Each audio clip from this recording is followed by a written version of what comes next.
personne ne peut nous exclure du Sénégal.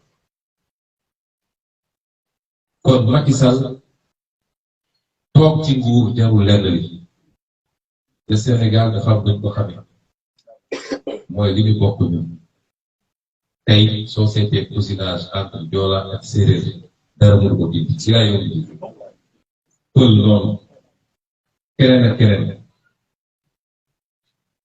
kon ce discours nauséabond bi nga xam ne mu ngi koy porter moom jël ay nit solal leen ko ñu dem ci télé yi di ko wax il faut mu dañ may wax tous les Casamance bu ñu Macky entraîné dans son piège.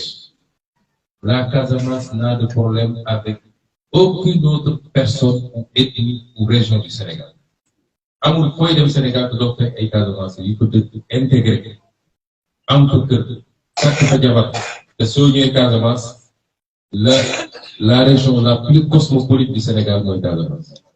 Cheikh Tidiane Gueye nii moo gën a nekk Casamance juddoo Ziguinchor yaroo ko màggee il est plus Casamançais que moi-même. C'est ça la Casamance.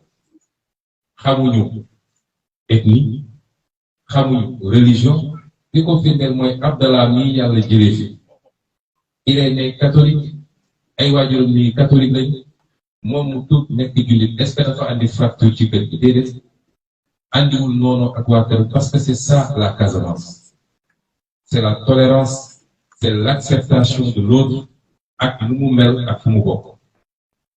Faut pas que Macky Sall nous entraîne dans sa haine parce que c'est un homme fondamentalement haineux. Il gouverne par la haine. Ku àndul ak moom rek tu es bon pour nous liquider.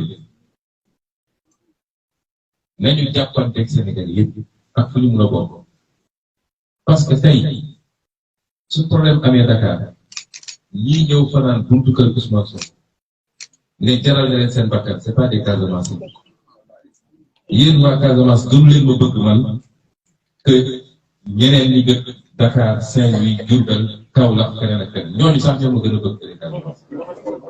Donc il faut pas que Macky Sall ne tombe dans son piège parce que il est prêt à brûler le pays à créer des guerres à fexe ba nit ñi mu boole leen pour moom mu mën a profiter de ce chaos pour toog Sénégal duñ ko ko may. Nous n'avons de problème avec personne. Tous les Sénégalais sont des frères et des sœurs entre eux. Benn problème la ñu am te mu wax ko mu leer la Casamance a un sérieux problème avec Macky Sall te moom lay ci moom.